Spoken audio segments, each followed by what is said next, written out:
Alright, I'm going to make a video to show some games that I picked up. Maybe talk a little bit about some. Try not to make the video go too long. I'll go with this one because this one's random, and my son has really been liking this. So, long story short, my son likes watching YouTube videos of people playing games, and he came across somebody playing this random game, and he had been asking me for a little while, like if he could ever get this to play this. And I just never took it seriously because I just assumed that it was like a shovelware type of game. And but lo and behold, it's actually a pretty well put together game. I don't know who developed it technically, if it's a first party Nintendo game, I'm not sure. But when I looked into it, like I just assumed that maybe it was a cheap game that I could, get for him. But it is actually pretty surprising how much this is going for. I think like around $30-$40, which is not something I would want to pay for a game that's like about 10 years old. But how I came into contact with this is I started going to the one Goodwill up from my house, and the only thing that they're really like semi decent for is like having random Wii games. And like when you see the white cases, they just throw them in with the DVDs, and you can just kind of assume they're probably Wii games. But because they've become so synonymous with like shovelware, I think a lot of people don't even bother to even look at what it is. And I think a lot of people too like underestimate Wii because they just think that like that's shovelware, and it's probably like 50 cents worth at most. But that is actually a relatively sought after, kind of like a Mario Party knockoff, but like has no connection to Mario, and it just has like the Wii characters that you can create. And the little mini games are fun. So I ended up getting it for whatever, I think it was like $1 or $2, whatever, at the thrift store. And I came home and showed it to him, and he was super excited. And we've been playing it throughout July. He's been enjoying it because they're real simple games he can handle. He's not even 5 yet. But he gets so excited. There's like one game on there where you can play like a board game, and you like roll the dice and everything, and like you try to progress through the board, that type of thing. Yeah, but anyway, I was real happy to see that randomly in the Goodwill, and nobody else wanted it because they didn't really know what it is. Alright, let's see. I'll just do kind of like the single games that were just individual by themselves.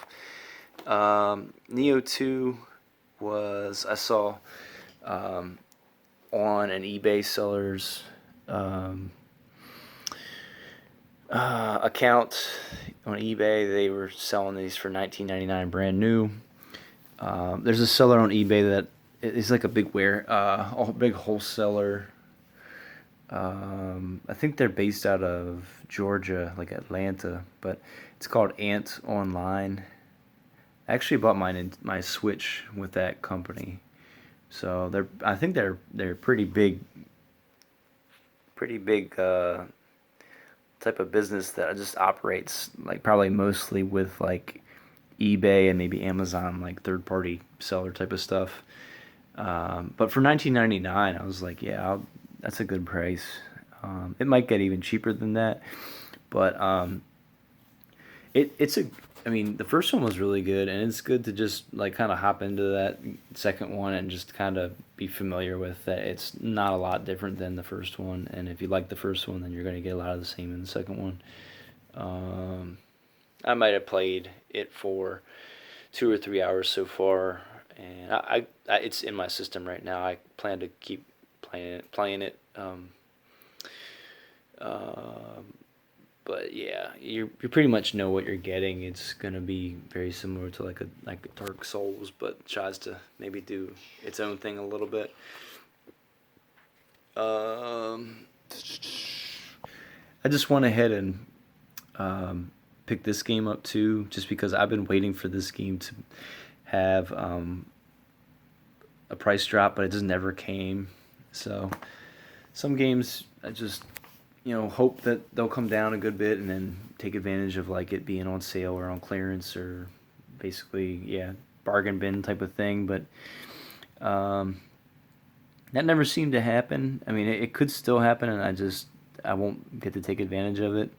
I know it was being carried in Walmart, and Walmart tends to have the reputation of like keeping it at the highest MSRP price, and then all of a sudden never advertise that it's on sale, and then it just all of a sudden just drops to like $9, which it could happen, but I don't know. I just didn't want to take the chance with it. It is a very unique type of game, type of platformer.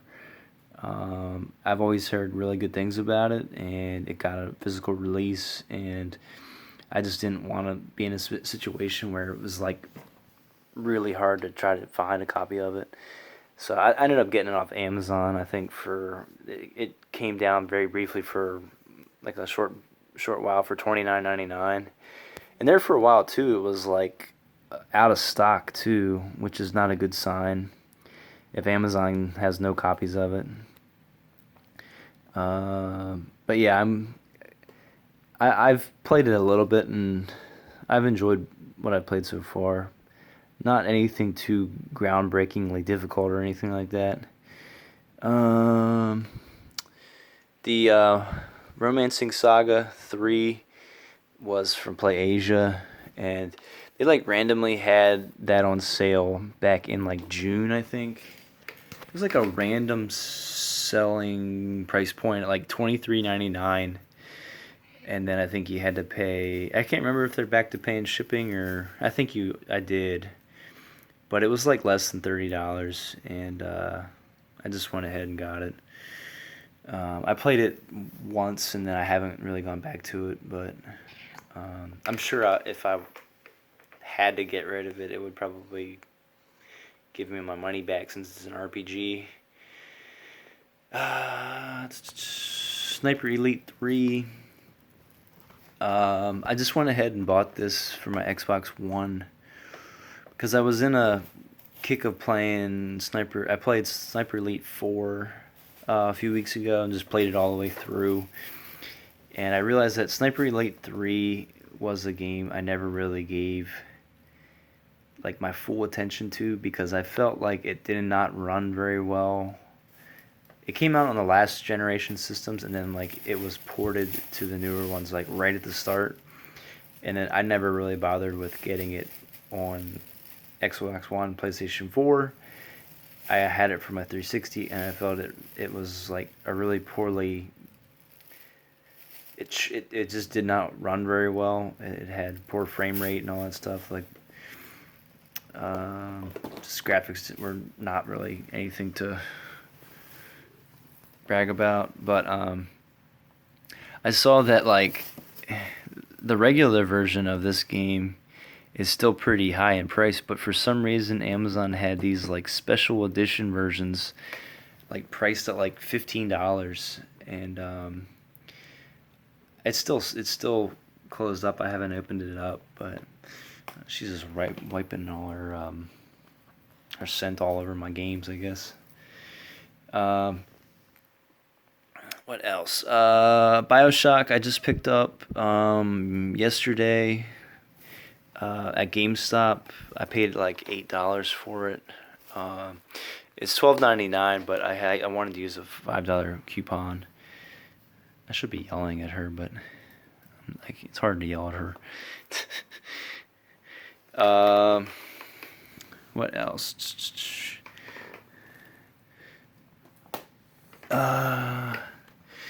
The Yooka-Laylee and the Impossible Lair. I have this on the Switch, but I saw that it like the price dropped even further on this, and it was clearanced. So I bought this with a bunch of other games I got from Best Buy. So this is one of them. When it's all said and done, between the 4 games I got from Best Buy, they were all, like, if you bundled them together and divided them by 4, it would be somewhere around like $12 or $13 per game. So I just look at it like that. That's worth it to have this. And I don't remember if you can play. No, you can't. I wish. That bothers me with with newer games these days, that you can't play 2 players. Because my son asked me to play 2-player games like all the time. But I don't know. I wouldn't mind being able to play this on the TV with my son. The other games from Best Buy: Borderlands 3. Technically, this was the cheapest of the 4, but when you bundle them all together and divide by 4, it's still around like $12, $13 is how you can figure it. Assassin's Creed Odyssey. I had been waiting to play this. I have Origins, and I played that for a few hours. I liked it. I just did not stick with it. But I don't know. Maybe I will try to put more time into these Assassin's Creed games, especially since they've kind of lost their identity, which isn't a bad thing. I mean, a series that's going to last has to kind of evolve. Oops. Yeah, and this is the 4th one, Hitman 2. Again, for like $12, $13. The first one that came out, I need to go back to, because I liked it a good bit, but I just figured that it would be good to pick some of these games up while they're kind of easier to find them. I think this is the last one that I wanted to mention about. So I picked this up when the price got reduced to around $29.99. I think if I was gonna wait for this to come down to $19.99, I would probably have to wait until easily into the fall. So that's almost making this game a year old, because I think it came out in around October, November of last year. So I just went ahead and because I wanted to play it, have a game to play in the summertime. That's kind of funny to say that because I have all these games, but I don't know, a game that I strongly desired to try it, just because it's a Star Wars licensed video game and has nothing to do with the Skywalkers. If you don't know anything about this game, it has kind of like an identity crisis. Like, it tries to be like Dark Souls. It tries to be. I've even I can make connections to like Tomb Raider, Uncharted, and Tomb Raider. It tries to be like them. There's like a lot of running and jumping and climbing type sequences that remind you just like of Tomb Raider and Uncharted. There's even like scenes where you squeeze through rocks that reminds me just like Tomb Raider. The only thing that makes this Star Wars is that you use lightsabers. The characters that you fight are from the Star Wars universe, like stormtroopers from the Empire and everything like that. It's written pretty well. It's like an intriguing story that is worth playing at least once. The only thing that my gripe is, if you ever play video games and you think that just doesn't make sense, but yet I'm playing it. Here I am playing it, and it shouldn't bother me, but it does, type of thing. Is that when you play Dark Souls and you go to the bonfire and you light the bonfire, and then it resets all the characters back. It's like in Dark Souls, most of the things that get reset are already undead. So I don't know. It just works for Dark Souls, but in a series that's already is concrete, and then using the Dark Souls concept of you sit down at a spot and you meditate, and when you meditate, your health goes back to normal, but then everybody comes back to life. So it makes absolutely no sense that like you just wiped out, let's say, 17 stormtroopers, and then you go meditate, and then you go back out to where you were, and now those same stormtroopers come back alive. Like it just is such a like weird concept to think of, that that's what they did. And I mean, it's still fun, but like it's just like, why is that?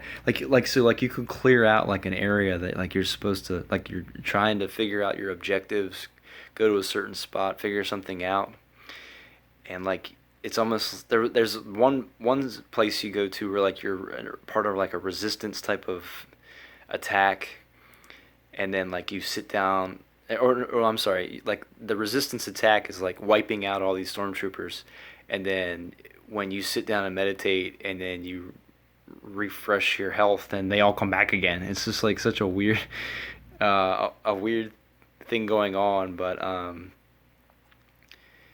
I guess it's just a part of like what makes video games sometimes, where it's just like that's just the way it is, and just stop worrying about it type of thing.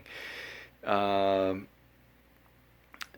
but Respawn did a nice job with this game. I think Respawn is the same developer that did the Titanfall games. I always had a lot of respect for what they created for Titanfall 2.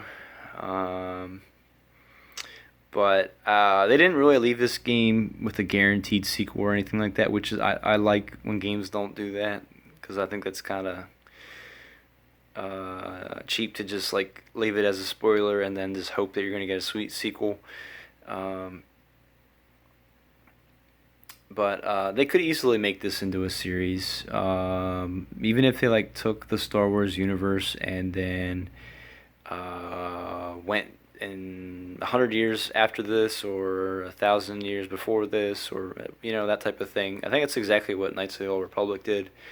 I think it would be cool too if like you could like steal ideas from Knights of the Old Republic and create a character, and then allow yourself to just be good or bad, and then it would allow you to kill good guys and bad guys out in the worlds that you explore, and keep it like how it's similar to Dark Souls, um,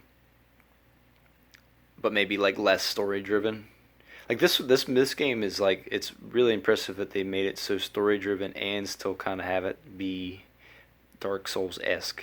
Um, but anyway, let me know what you think about the games I picked up, and hopefully my cat is not doing too much damage to the cases and all that. But yeah, let me end this video. So yeah.